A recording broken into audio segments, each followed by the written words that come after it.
ایران سے معاہدہ ہو گیا تو بہتر ہے ورنہ وہ نتائج بھگتے گا۔ صدر ٹرمپ کی ایک بار پھر ایران کو دھمکی، کہتے ہیں ایران معاہدہ کرنا چاہتا ہے، امید ہے ہم ایک معاہدہ کر لیں گے۔ ایران کی طرف وینزویلا سے بھی بڑا بحری بیڑا بھیج رہے ہیں۔ ہم اپنے طاقتور بحری بیڑوں کا استعمال کرنا اچھی طرح جانتے ہیں۔ ایران کے خلاف عسکری سطح پر اپنا پلان نہیں بتاؤں گا۔ گزشتہ ہفتے ایران میں 837 افراد کی پھانسی رکوائی۔ ایرانی حکام کو کہا اگر مظاہرین کو پھانسی دی تو انجام برا ہوگا۔ امریکی صدر ٹرمپ نے مزید کہا روس اور یوکرین سیٹلمنٹ کے قریب جا رہے ہیں۔ زیلنسکی اور پیوٹن ایک دوسرے سے نفرت کرتے ہیں، دونوں کی نفرت کی وجہ سے جنگ بندی میں مسئلہ ہو رہا ہے۔ ادھر امریکہ نے ایرانی وزیر داخلہ پاسداران انقلاب کے انٹیلیجنس چیف پر پابندیاں لگا دیں۔ ایرانی سرمایہ کار بابک مرتضیٰ زنجانی پر بھی پابندی عائد۔ امریکہ کا ایران پر وینزویلا طرز کے حملے کا پلان، صدر ٹرمپ نے حملے کے لیے فورسز کو ایران کے اندر بھیجنے پر غور شروع کر دیا۔ امریکی اخبار کا دعویٰ، کہا امریکی صدر کے معاونین ایران کے خلاف کئی نئے فوجی آپشنز پر غور کر رہے ہیں۔ فہرست میں ایرانی جوہری اور میزائل تنصیبات کو نقصان پہنچانا شامل۔ ایرانی سپریم لیڈر کو کمزور کرنے کی کوششیں بھی کی جا سکتی ہیں۔ ایران سے کشیدگی پر امریکہ کو اسرائیل کی حفاظت کی بھی فکر ستانے لگی۔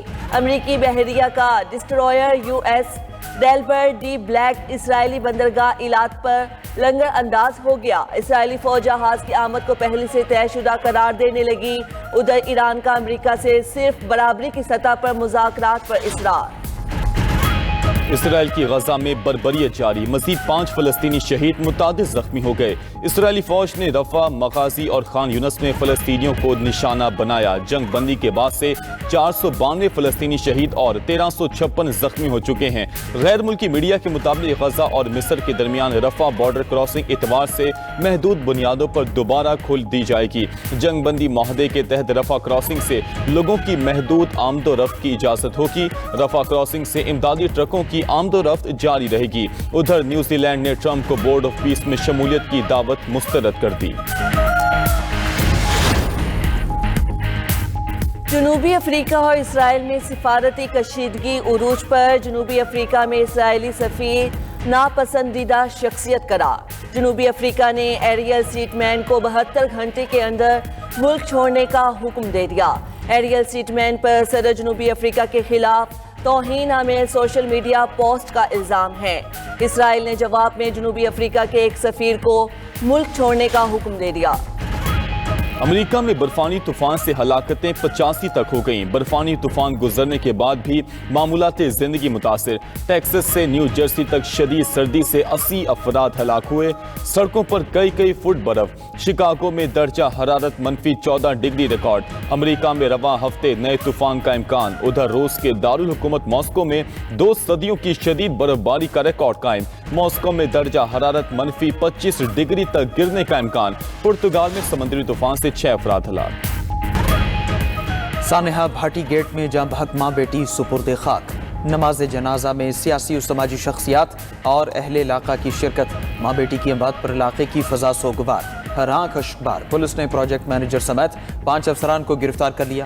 ایف آئی آر میں مجرمانہ غفلت کی دفعہ 316 بھی شامل۔ خاتون کے خامند اور دیور کو حراست میں لینے پر S H O Bhati Gate Zain Abbas معطل، ڈی ایس پی کو اظہار وجوہ کا نوٹس جاری۔ سانحہ بھاٹی گیٹ پر 3 رکنی اعلیٰ سطح کمیٹی کی انکوائری رپورٹ مکمل۔ رپورٹ کے مطابق سانحہ میں S P city, S D P O اور ایس ایچ او کی غفلت پائی گئی۔ ایس پی کی موجودگی میں خاتون کے شوہر پر ایس ایچ او کے روم میں تشدد کیا گیا۔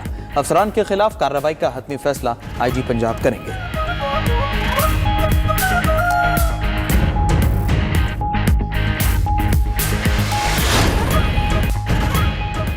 بیوی اور کمسن بیٹی کھونے والے غلام مرتضیٰ کی دکھ بھری داستان۔ میڈیا سے گفتگو میں الزام لگایا کہ پولیس نے میری بات کو حادثہ ماننے کے بجائے تشدد کیا۔